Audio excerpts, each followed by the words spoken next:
Lively might have just done herself in this battle with Justin Baldoni, although she didn't do it intentionally. It was something she said long before she ever worked with Justin Baldoni. Right, but there's something she said that has now been resurfaced, and it is right on the nose as far as what the issues are in her battle. In this war between Blake Lively and Justin Baldoni, the powerful smear machine is still going.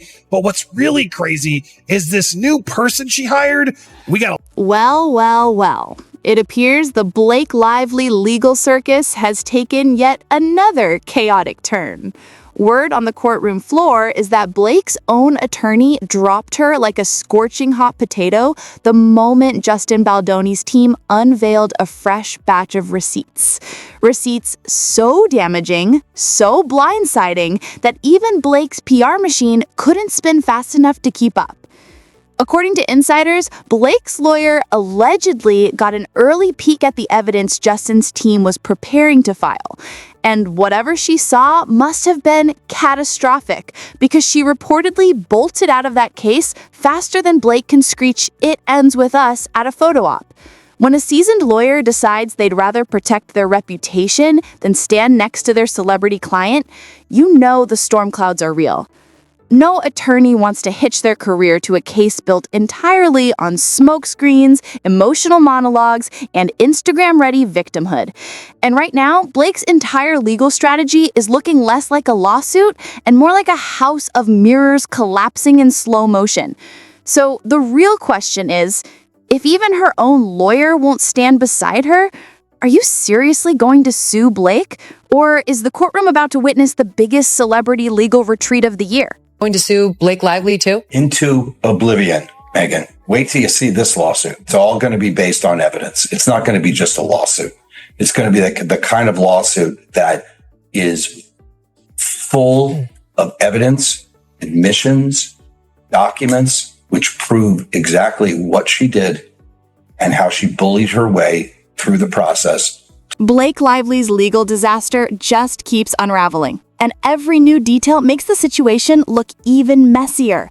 Allegedly, Blake didn't just lie to the media or bend the truth in her lawsuit, she also misled her own lawyer about crucial facts. Imagine that! The very person responsible for defending her in court was being fed half-truths, contradictions, and selective storytelling.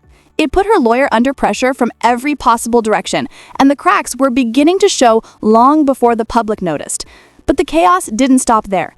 Behind closed doors, Blake allegedly insulted her attorney, questioned her competence, and even came up with excuse after excuse to avoid paying her. Who treats their own legal counsel like that, especially while launching one of the most publicized lawsuits in Hollywood? It's the kind of behavior you'd expect from a character in a badly written soap opera, not a seasoned actress trying to maintain her public image. When Blake first filed her lawsuit against Justin Baldoni, everything seemed to be going her way. Major outlets like the New York Times rushed to support her side of the story, and Blake walked into the spotlight acting as if victory had already been secured. Her lawyer, Meyer Konskei, reportedly thought the same, believing they were riding a wave of positive media momentum strong enough to bulldoze through any inconsistencies. But that illusion shattered the moment Justin's team released their mountain of evidence. And not just any evidence. Detailed, chronological, verifiable documentation that systematically dismantled every major claim Blake made. Suddenly, the fairy tale turned into a courtroom horror story. People who once believed her started questioning everything. The public mood flipped from sympathetic to skeptical, and Hollywood insiders began whispering about the growing inconsistencies in her narrative. And then came the real turning point, the alleged exposure of Blake and Ryan Reynolds' own involvement in questionable behind-the-scenes behavior. Once people saw how much manipulation was happening off-camera, the media tide shifted. Publications that once defended Blake quietly stepped back, distancing themselves from the collapsing narrative before it dragged them down too. Inside the legal team, things were even more disastrous. Connor GSY, one of the attorneys working on the case, reportedly quit after realizing just how many holes the lawsuit had. Some claims didn't match the timeline, others were unsupported, and some, according to insiders, were so easily disproven that continuing the case would risk professional embarrassment. No lawyer wants their name attached to a sinking ship. What made it worse was Blake's alleged treatment of the very people trying to save her. Constant pressure, late-night demands, disrespectful comments, sudden emotional outbursts. Every chaotic moment added another layer of tension to an already unstable case. By this point, the legal team wasn't just dealing with a lawsuit, they were dealing with a full-blown PR meltdown, a client in denial, and a media narrative slipping out of their control. This entire saga has become a whirlwind of contradictions, leaked information, shifting alliances, and courtroom theatrics. Every week brings a new twist, a new leak, a new accusation, and a new piece of evidence that reshapes the story all over again. And based on everything unfolding behind the scenes, it's clear that this fallout is nowhere near finished. The legal battle may have started as a fight for justice, but now it's turned into a spectacle of lies, egos, collapsing friendships, disappearing lawyers, and a Hollywood power couple desperately trying to hold on to a story that keeps falling apart in their hands. Ago, William Morris's CEO, Ari Emanuel, made it seem like a moral act of loyalty. Like that exists in Hollywood. He heaped praise on Ryan and Blake as soulfully beautiful people, flawless, really. He mocked Baldoni in the process. He said, it's an effed up bad situation with what Baldoni, whatever his name is doing. Now, he said Lively and Reynolds are good people. They've been in the business for decades and have never had any bad press about them. And all the people that work with them like them. Okay. Blake Lively didn't earn the title of Hollywood's mean girl overnight. It's a reputation that has followed her for years, like a shadow she can't outrun, because nearly everyone who has worked with her seems to have a strange, uncomfortable, or outright negative story. These aren't just random rumors whispered on the internet. These stories come from co-stars, interviewers, industry staff, and even people who only had a small handful of interactions with her. The pattern is impossible to ignore. For a long time, the public brushed it off. People assumed the clips were taken out of context, or that social media was being unfair, or that Blake was simply sarcastic. But then the resurfaced interviews started piling up, one after another, showing her making snarky comments, dismissive remarks, or saying things that were just unnecessarily rude. Her career, at this point, looks less like a collection of accomplishments and more like a museum filled with burnt bridges and scorched professional relationships. When the first wave of Blake being mean videos started circulating, her PR team scrambled into action. They tried every excuse in the book.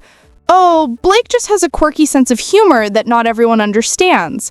Oh, she's actually very shy and sometimes says awkward things that come across the wrong way.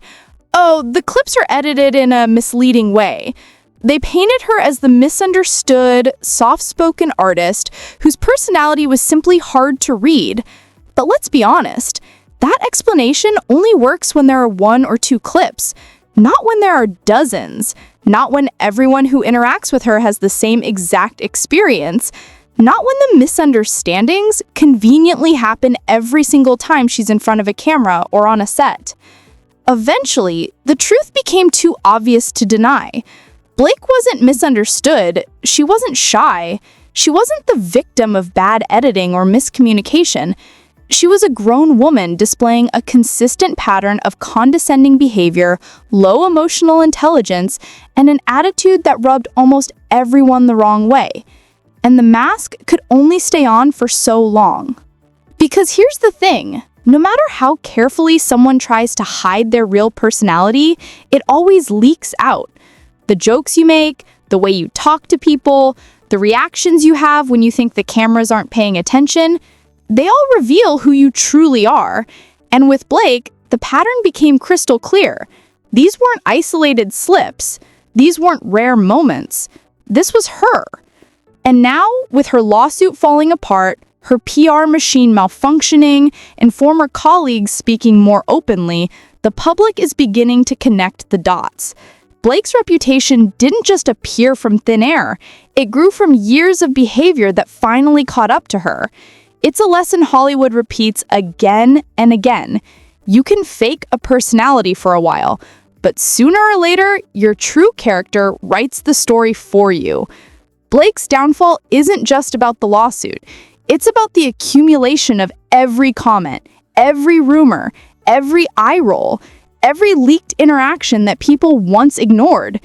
Now, in the harsh spotlight of her collapsing image, all of it is resurfacing, louder than ever. And when you look at the complete picture, the attitude, the cruelty, the dismissiveness, the strained friendships, it becomes very clear why the public perception has shifted. People are finally seeing who Blake really is, and it's a revelation that her PR team can't spin away anymore. Congrats on your little bump. Congrats on your little bump. What about my bump? You've got two nice ones. And they are kind of bumps, aren't they? No, not bumps. The lovely lady lumps. Check it out. Thank you. Thank you. You like the movie? Are you a Woody Allen fan? I love most of his movies, and this one was so, like, visually amazing. Yeah, it's gorgeous. Did you guys love wearing those kind of clothes that you... Yeah. Yeah. And, you know, working in Everyone digital... wants to talk about the clothes, but I wonder if they would ask the men about the clothes.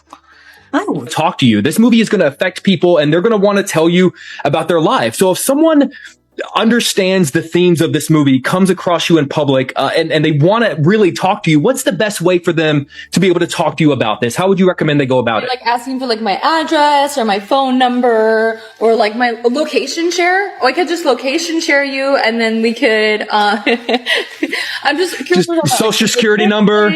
I'm a Virgo, so I'm like, are we talking logistics? Are we talking... Now, let's talk about one of the moments that completely shattered any remaining illusion that Blake Lively was simply misunderstood. Because honestly, how do you even begin to explain this interview? Blake was asked a genuinely sensitive, heartfelt question. The interviewer wanted to know how she would prefer fans to approach her if they ever wanted to share their personal experiences with SA or DV, experiences they deeply connected to because of her role in It Ends With Us. It was a moment that called for empathy, compassion, and basic human decency. Instead, Blake responded with a sarcastic joke about location sharing. Yes, location sharing, while discussing trauma, with survivors looking to her for support. The tone deafness was astonishing. It wasn't just the wrong answer, it was the worst possible answer. This wasn't a lighthearted question. This wasn't a press tour fluff moment. This was a chance to treat fans with dignity, to acknowledge their pain, to show that she understood the gravity of the topic her film centered around. And she deflected with a joke that didn't just miss the mark, it completely erased the seriousness of the conversation. The internet didn't need subtitles to understand what that moment revealed. It showed a level of emotional disconnect that even her PR team couldn't spin into humor. Survivors watched that clip and felt dismissed. Viewers saw it and felt uncomfortable. And Hollywood insiders quietly whispered that this was exactly the kind of behavior people in the industry had been talking about for years. Because this wasn't some isolated slip-up. This wasn't nerves. This wasn't awkward humor. This was a pattern. Every time Blake was given the opportunity to be emotionally grounded or even remotely empathetic, she somehow chose sarcasm, deflection, or condescension. And in this particular moment, when the subject matter involved real people with real trauma, her insensitivity was impossible to ignore. The backlash was immediate and fierce. Fans, critics, and survivors all questioned how someone starring in a film about domestic violence could have so little awareness of the emotional weight tied to it. And honestly, that question still lingers, because if this was her instinctive response during a public interview, one can only imagine how detached she must have been behind the scenes. This interview didn't just go viral because it was awkward. It went viral because it revealed something deeper, something people had suspected for a long time, something her legal drama is now confirming in real time. A person's true nature always shows, especially in unscripted moments. And in this case, Blake showed exactly why her public image is collapsing under the weight of her own behavior. Recently saying that Leighton and I were frenemies. And it's frenemies. Is that the new term, frenemies? Yeah, we're friends, but we're also enemies. And it's really strange because they always want to pit women against each other. You don't hear about like Penn and Chase hating each other and being jealous and competitive. I think I'm just brunette because of the books. And everyone knows blondes are nicer anyway. awkward moment by me. Remember Savannah. It was another promise was no pet monkey. Yeah. Chuck has a matching pet monkey with coordinating outfits, and I was like, I would love to be part of the show, but I can't act with a monkey. And then I got a few of them. Come on, it was a joke. Lord have mercy.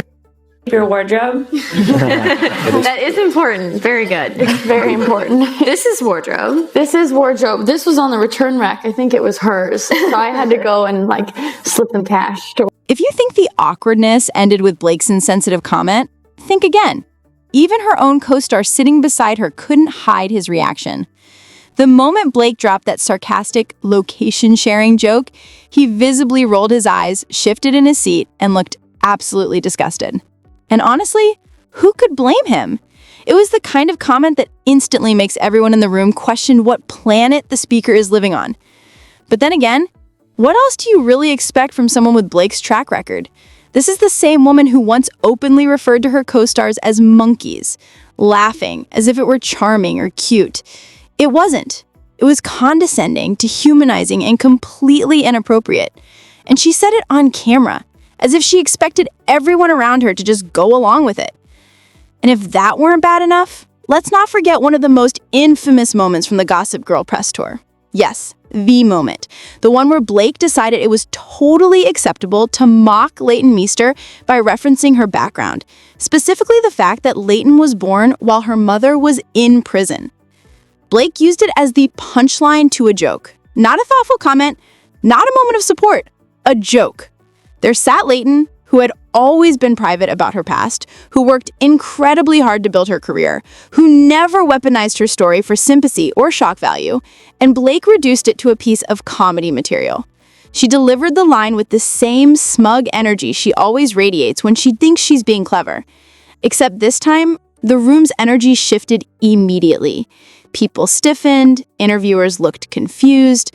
Leighton's face dropped for a split second before she forced a smile. It wasn't funny. It wasn't playful. It was cruel. And the more these clips resurface, the more people realize that Blake's behavior wasn't a one-off incident or a mistake. It was a pattern of punching down, of belittling others, of assuming everyone around her exists to make her look clever or superior. Her co-stars weren't laughing. Her fans weren't laughing. And now the world looking back at those moments definitely isn't laughing. Because when you lay all these moments side by side, the snarky interviews, the mocking comments, the dismissive jokes, and the eye-rolling reactions from people around her, it becomes painfully clear. The version of Blake Lively the public once adored doesn't match the Blake Lively behind the scenes. And this growing disconnect between image and reality is exactly why her reputation is unraveling so dramatically today.